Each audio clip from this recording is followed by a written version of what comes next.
Hey, what's up guys, it's Brian and welcome back to part 2 of my Porto career mode. Today I'm going to be going over the objectives we have for the coming season.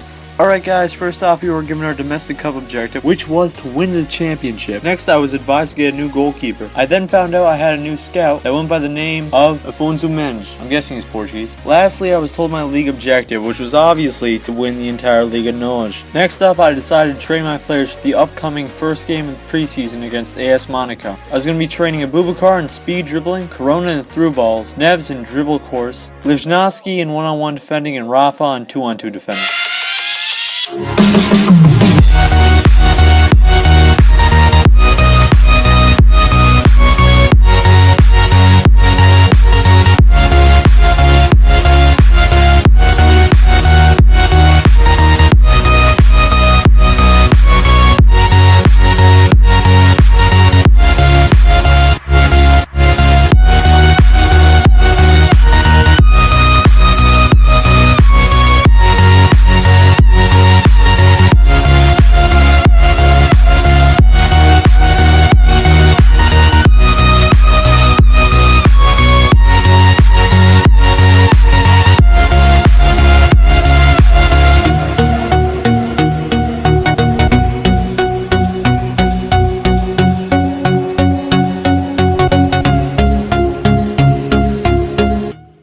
So my team was ready for the first game of preseason against AS Monaco, who arguably could be the toughest team in my group.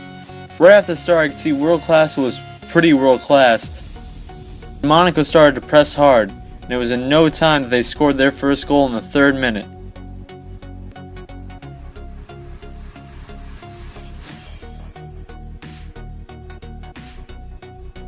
But I wasn't going to let that bring me down.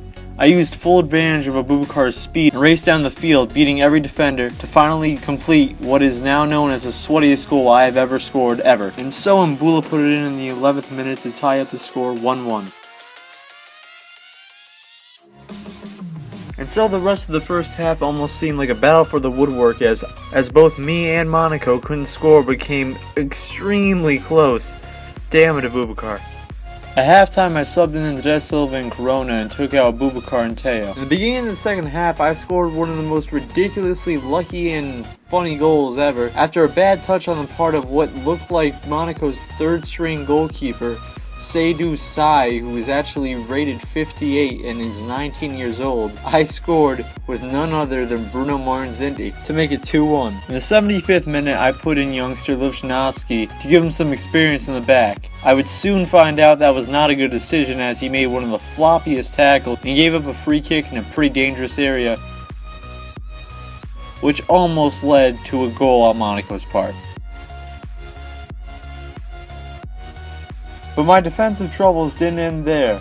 With one of my players on the ground, Traore had no one on him and was able to convert a one-time volley into the back of the net to make it 2-2.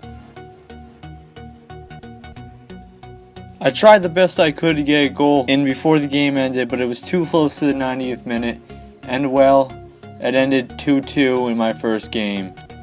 At the hands of Traore, I wasn't granted that first game win I so desperately wanted. And so I headed off into my second game against a team called Santa Fe, which I actually had to look up and find out that they were a mid-level team from Colombia. This seemed like it was going to be a little bit easier than Monaco. I'm using easy loosely here, but I didn't expect the team to actually have some good attacks, which they did.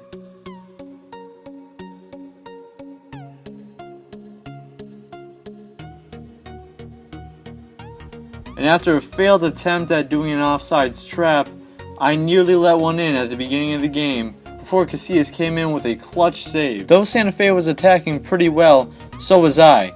But every attack I made was being frustratingly blocked by the defense.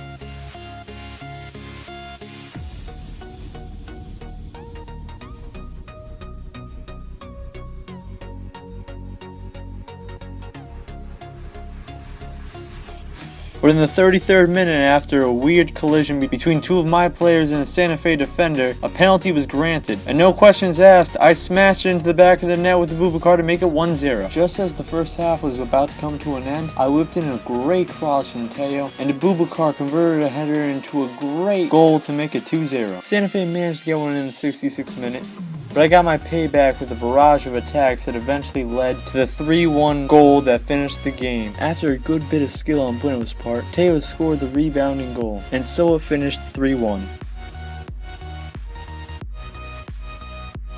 Things were starting to look up for me in this group stage. The group standing stood with me and Monaco at the top of the league table with 4 points each, and Santa Fe in third with 3. And at the very bottom was Toronto FC, my last opponent, with 0 points. The first half was pretty boring, with the ball never really leaving midfield, and most of the times when Toronto did attack, I usually was able to stop it pretty easily.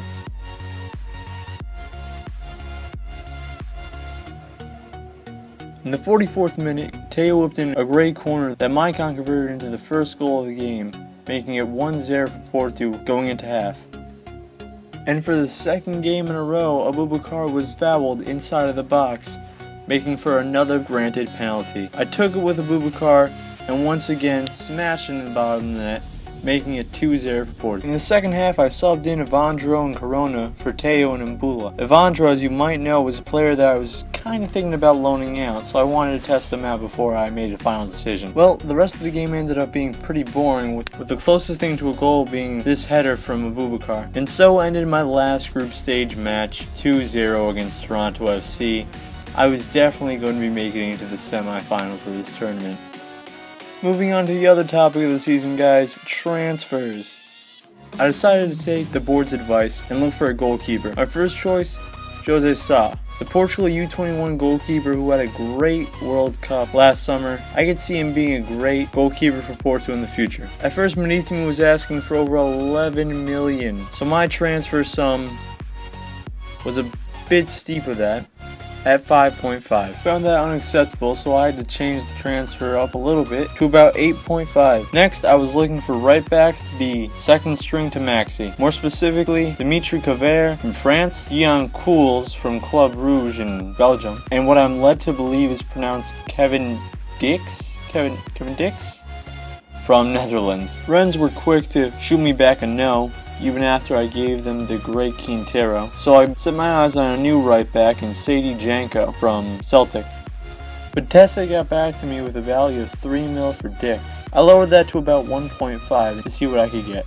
At the same time, Dion Coles got back to me and let me know that he definitely did want to come on the team, and soon after, neither did Janko. But Porto might be better off without Janko, considering the last time we got one, this happened. As for transfer offers, I've only received about 2 so far, and they're both for Abubakar, one from Southampton and one from Stoke City, both teams which I believe are not good enough for Abubakar, no matter how high the price tag they want for him, and trust me, the price tag was high. Well guys, there you have it, a glimpse into my transfer season so far. Moving back to the tournament, I've now found out I'm playing the semi-finals with Zenit, while my group member Monaco will be playing Galatasaray on the other side. In the next episode, we'll be playing Zenit, while also going over a couple more transfers. Be sure to put in the comments what players you'd like for me to transfer next. I hope you enjoyed the video. Please like, subscribe, and peace.